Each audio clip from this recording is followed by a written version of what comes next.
নমস্কার বন্ধুরা, কেমন আছেন সবাই? আশা করি সবাই খুব ভালো আছেন। ঘরে বাইরে ঘরকন্যা চ্যানেলে আপনাদের স্বাগত জানাই। আমার আজকের রেসিপি ভাজা মিষ্টি বা গোলাপজাম। খুব ইজিভাবেই আমি শেয়ার করছি। কিছু টিপস জানা থাকলেই এই গোলাপজাম একদমই ঠিকঠাক হয়ে যাবে। তাই আশা করছি আমার আজকের রেসিপিটি আপনাদের সবারই খুব ভালো লাগবে। চলুন আপনাদের সাথে শেয়ার করি আমার আজকের এই গোলাপজামের রেসিপিটি।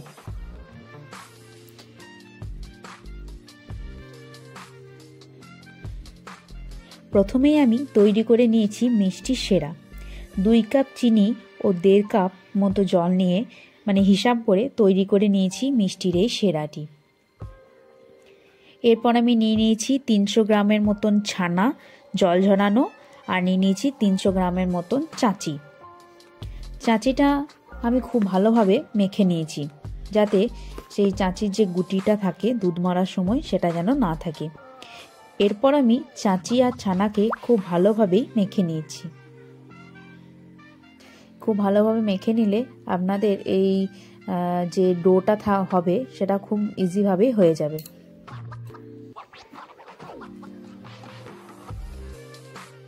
এরপর আমি যোগ করব খাবার সোডা। 2 চিমটের মতন আমি খাবার সোডা এখানে যোগ করব।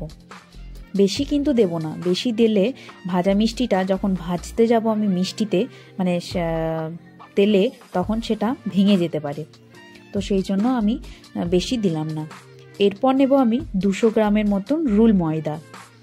খাবার সোডা আর ময়দাটাকে আমি খুব ভালোভাবে মেখে নেব।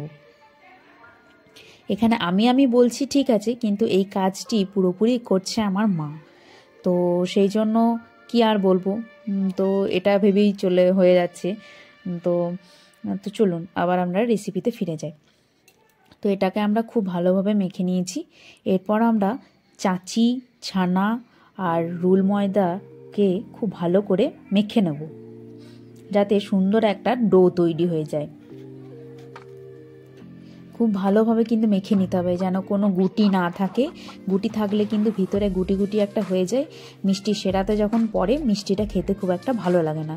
তো আপনারা চেষ্টা করবেন খুব ভালোভাবে মেখে নেওয়ার জন্য। আর এখানে মাছিগুলো খুব ডিস্টার্ব করছে, বুঝতেই পাচ্ছেন, পাশে সেরা করা আছে সেই জন্য। তো প্লিজ কিছু মনে করবেন না মাছিগুলোর জন্য, কেননা মিষ্টি থাকলে তো মাছি আসবেই, এটা আমরা সবাই জানি। তো এটাকে আমি খুব ভালোভাবেই প্রায় 3-4 মিনিট ধরে মেখে নিয়েছি। হ্যাঁ, তো এখানে আমিও একটুখানি যোগদান দিয়েছিলাম লেচি কাটার সময়ে, তো পুরোটাতে আমি থাকতে পারিনি। তো এরপর আমি লুচির মতন ছোট্ট ছোট্ট করে লেচি কেটে নেব।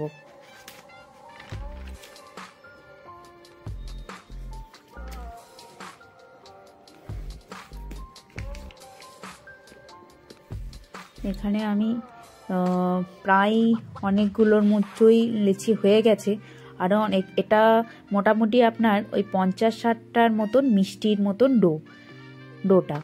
তো এখানে সব ডোগুলোতেই আমি সব ডোটা দিয়েই আমি প্রথমে লেচি কেটে নেব।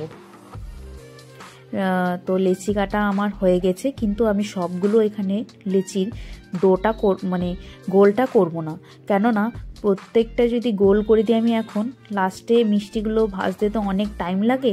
তো তাহলে মিষ্টিগুলো যে ডোটা আছে সেটা লেচিগুলোর শুকিয়ে যাবে। তো যখন ভাজতে যাবেন আপনারা, তখন একটু কেমন কেমন টাইপের হয়ে যায়। তো এই যেটা দেখতে পাচ্ছেন গোল করা নেই, সেটাকে আমি ভালো করে শুকনো কাপড় ভিজিয়ে রাখা কাপড় দিয়ে আমি ভালো করে ওটাকে ঢাকা দিয়ে রেখেছি।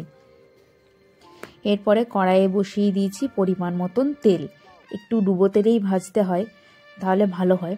তো তেল গরম হয়ে গেলেই আমি দিয়ে দেব ডোগুলি। কিন্তু আপনারা খেয়াল রাখবেন, আপনারা যখন এই লেচিগুলো গোল করে যখন ফেলবেন, তখন যেন আঁচটা একদম লো ফ্লেমে থাকে। লো ফ্লেমে যদি না থাকে, তাহলে এই যে লেচির যেটা দেখতে পাচ্ছেন এটা একদমই পুড়ে যায়। তো আস্তে আস্তে করে আমি ভেজে নেব। দেখতে পাচ্ছেন কালারগুলো কি সুন্দর সুন্দর আসছে।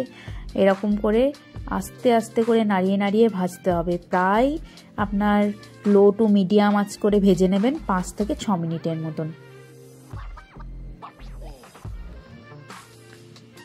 এরকম করে এই দেখুন কালারটা কি সুন্দর আসছে দেখুন। আমি যেহেতু অনেক দিন রাখবো করে ঠিক করেছি মিষ্টিটা, সেই জন্য আমি একটু কড়া করে ভেজে নিয়েছি। কড়া করে ভেজে নিলে মিষ্টিটা অনেক দিন থাকে। আর আপনারা যদি চান আর একটু কম ভাজলেও হয়, যে যেরকমভাবে আপনারা খেতে পছন্দ করেন তারা সেরকমভাবেই কিন্তু তুলে নেবেন। আমি একটু কড়া করে ভেজে নিয়েছি, আপনাদের পছন্দের মতন আপনারা এটা তৈরি করতে পারেন। তো এরকম আমি বেশ কয়েকবার ভেজে নিয়েছি। দেখুন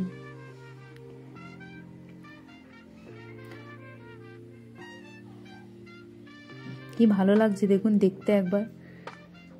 এগুলোকে এবার আমি চলুন সেরার মধ্যে ফেলে দেব।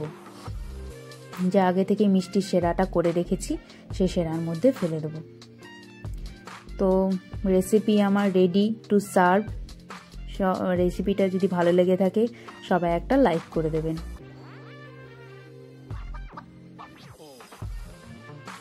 Thank you.